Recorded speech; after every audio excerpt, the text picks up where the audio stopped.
Hey, what's up, guys, and welcome back to another Real Madrid preview. This is the preview to Real Madrid versus Barcelona in the Supercopa final, the battle of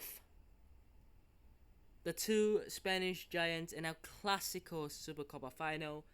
Um, and of course, it's a trophy, and it could be the first trophy of the season. It could be the first trophy for the likes of Jude Bellingham, Arda Güler, Frank Garcia even. So, you know, this will be a big game for both sides. And it's not just because it's an El Clasico, it's not just because it's a Super Copa, it's because of where the positions of these teams are.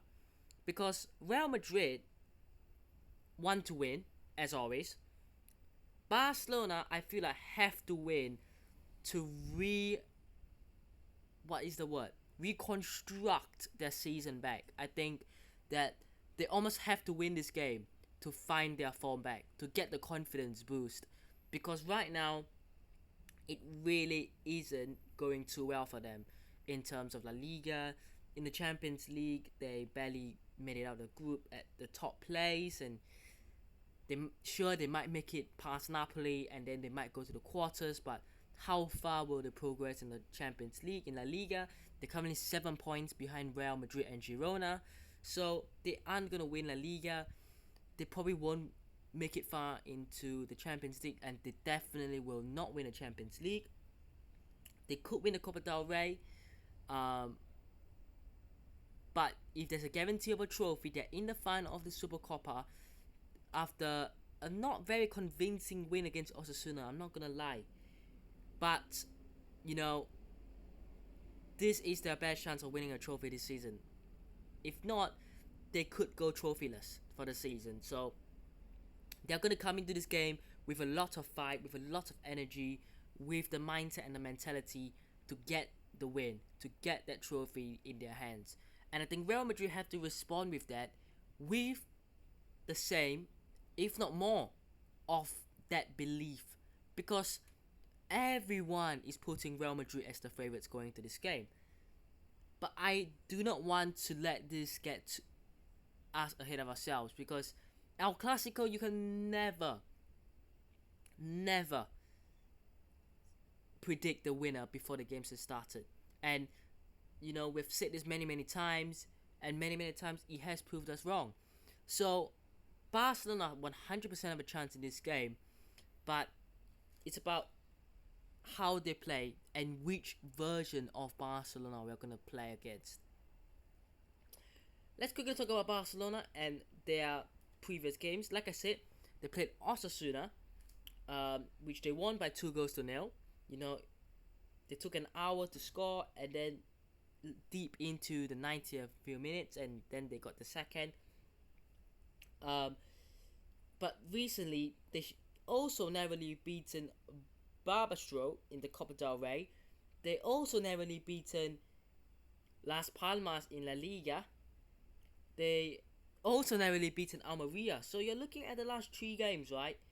That's 4 games. They've narrowly beaten their oppositions, and they have been Osasuna, Barbastro, Las Palmas, and Almeria. They drew Valencia. They lost to Rayo Antwerp, and then if you go back, they lost to Girona at home, and then again they narrowly beat Atletico Madrid as well. So you look at their games, I have not seen a convincing win for Barcelona probably since when can we go back to? The 20th of September, when they beat Rayo Antwerp 5-0 at home. That was probably the last time. And even against Real Betis at home in La Liga 5-0 as well. So the last time they played well and won convincingly was in September. We are now in January. It's been 4 months. It's been 4 months since we have last seen Barcelona play well and win convincingly. That tells you that this team will play well. They can play well, but they might not have the end product to finish. And I think that's what you have to take advantage of. Let's look at the last head-to-head. Last time out in La Liga, Real Madrid won 2-1. I'm not going to talk about the club friendlies. Last season in the Copa del Rey, 4-0 Real Madrid. Last season in La Liga, 2-1 Barcelona. And last season in the Copa del Rey, 1-0 Barcelona. And they did beat Real Madrid 3-1 in the final of the Supercopa last season. But if you remember, there was indeed a game 2 seasons ago, I want to say, where Real Madrid won 3-2. Fede Valverde with that late goal, if you guys remember. But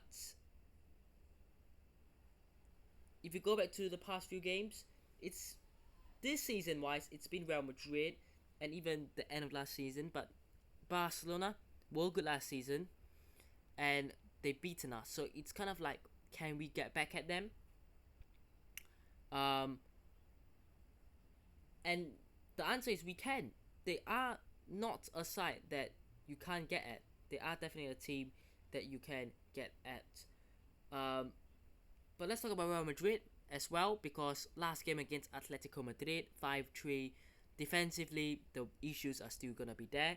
I do expect Barcelona to be scoring 1 or 2 goals minimally because of a mistake at the back. But I do also expect Real Madrid to score many. With the likes of Vinicius Jr., with the likes of Rodrigo, and with the likes of Bellingham, and with Joselu, Brahim Diaz, Arda Güler potentially coming off on the bench, you have got options right now. Quickly, let's go through a player from Barcelona I'll be looking out for. Araujo is always a good player. He's always a good player. Maybe he's dipped in form, but he's a good player. And I think what they might do is put him out on the right side, the right back slot, to get at Vinicius Jr., to man mark. Because there's not many players in the world who can, keep up with Vinicius Jr. in terms of 1v1, a sprint. And Araujo has dealt with Vinicius Jr. well before. So I do think he will be a man who will be deployed at that area. I know Lewandowski hasn't been good, but you never know with him. He might just pop in with a couple of goals here and there. Pedri, I'm sure, is going to be starting. Joao Felix might start. Apart from that, which versions of, a Frankie de Jong are we going to see? Of a Gundogan are we going to see? You don't know. We don't know, right? So it's hard to judge, but overall, this team can be get at. Of course, they don't have the Stegen. He's still out. Rafinha might be out. I'm not so sure. But apart from that, that's pretty much it in terms of injuries. Gavi, obviously, we know that long-term injury. And pretty much everybody else is there. Everybody else is fit. So they have got a pretty strong team, but I just think that if you want to exploit them, similarly to Atletico, but not so much, because Barcelona don't play that way to Atletico do. So in this game, Barcelona will not be relying on just putting crosses in the box. They will be utilizing Frankie de Jong and Pedri and even Gundogan and Ferran Torres to a certain extent, and their individual quality and the playmaking ability to get the ball to Lewandowski, and that will be the key. I think the midfield battle will be key. The midfield battle is going to be key. But I think Real Madrid can do it. But before I give you my predictions, I'll go through the starting 11 for me personally.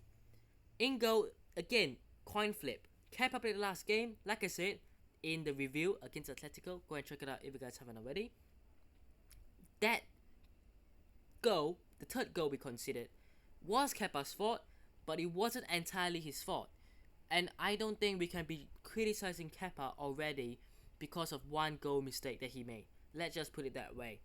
You can debate all you want if he's good enough or not, but it's still not 100% his fault. Let's make it clear.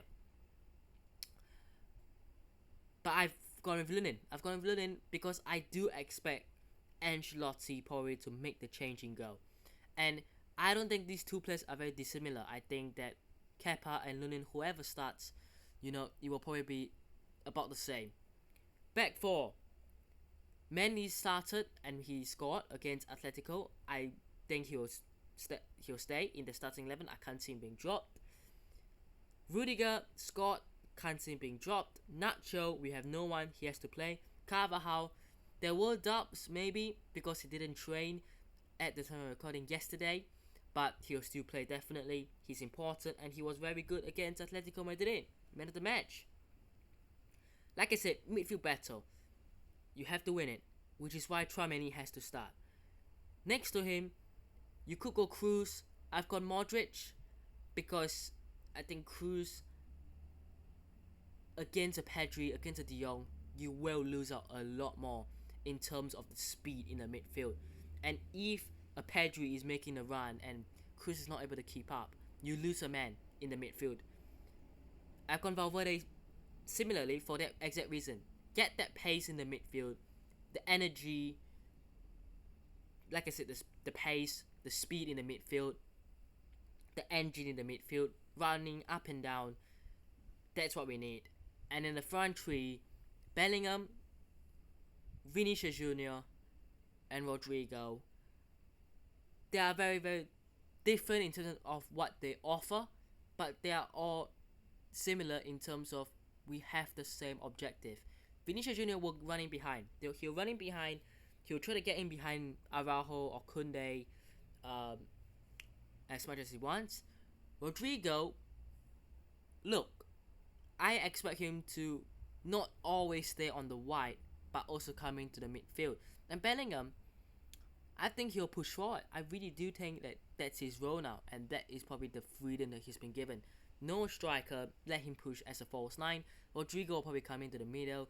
And when you're attacking, you almost see a 4-2-4 with the back four, Modric, Tchouaméni in the midfield, Valverde tucks out to the right side, and then it's a middle of Bellingham, Rodrigo, and on the left is Vinicius. I think the Valverde is going to overlap. And when you have so many players pushing forward, you can create more opportunities. You can have more of a chance to create danger in the box. And I think that's going to be the most important part. Scoring the goals. I think whoever scores first, I don't think whoever scores first will win the game straight away, but I think whoever scores first will have the foundation to keep pushing for the second and even the third goal. And the first goal is going to be key in this game. I think the first goal is going to be key because there's no home advantage. It's a neutral ground. So, realistically, it's going to be important. Score prediction wise, look, I said 2-1 Real Madrid Atletico. It became 5-3. So, I expect to see goals. I don't expect Barcelona to score many. I think they might even score less than Atletico did, because Atletico, they have at least got a game plan to score goals. Like, they know what they're doing.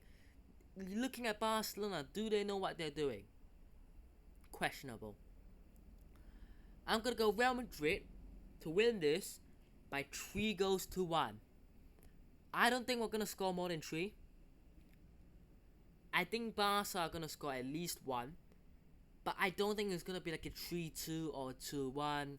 So I'm going to go 3-1 just for a bit of different predictions. But let me know what your thoughts are down below. Hope you guys have enjoyed today's video. Hit the button if you did. Subscribe to if it's on already. And I'll see you guys in the next one.